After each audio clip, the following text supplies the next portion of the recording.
Good morning, everyone. So, I am being guided to make a new video. And I'm fully committed to listening to my guides and the nudges of spirit whenever they hit me, because every time I listen, they come more and more and they get stronger and stronger. And I am fully committed to this way of living, this way of being, this way of accepting myself. So, this is a rather touchy subject for me and personal, but I'm going to go ahead and persevere and push through. I want to talk about disciplining your children if they wet the bed. Parents, do you really want to be your child's first bully?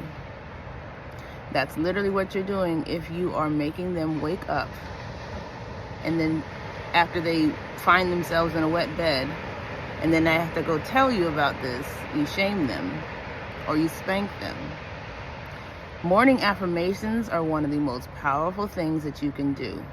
And when you are affirming your child as being lazy, as having something wrong with them, they are internalizing that. And then they have to deal with that later on in life. Like I said, I'm speaking from a personal experience. You make your child afraid of you. You make your child literally think that there's something wrong with them. So when they wake up in the morning, they then affirm to themselves, I must be lazy. I must have something wrong with me. And that affects a lot of different things. It affects them in their academic life. It affects them in relationships and social situations. It affects them in so many different ways. And there literally have been studies done on this subject where they say that a child's bladder and these steps in development, they happen at their own pace. So they're geared to be able to control their bladder at a certain point. It's literally like spanking your child for not having their teeth grow in when you want them to grow in. They have no control over that. It's the same thing with bedwetting. So just think about it. Do you really want to traumatize your child? It's something that they have to literally go through life dealing with. And they don't understand why they tick the way that they do. It's because of certain things that happen to them during their formative years.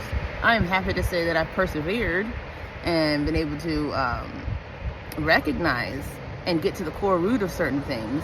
But do you want to have to make your child go through that? I don't think that you do if you really love your children. So, stop spanking your children. Stop shaming your children when they wet the bed. Validate them. Comfort them, because they are confused as well. It's a horrible experience to have to wake up in a bed like that, first of all. And then when you discipline them on top of that, it gets really confusing and ultimately traumatizing. So, public service announcement. Love your children in the best ways. Hope this makes sense. Good morning. Here's the beach.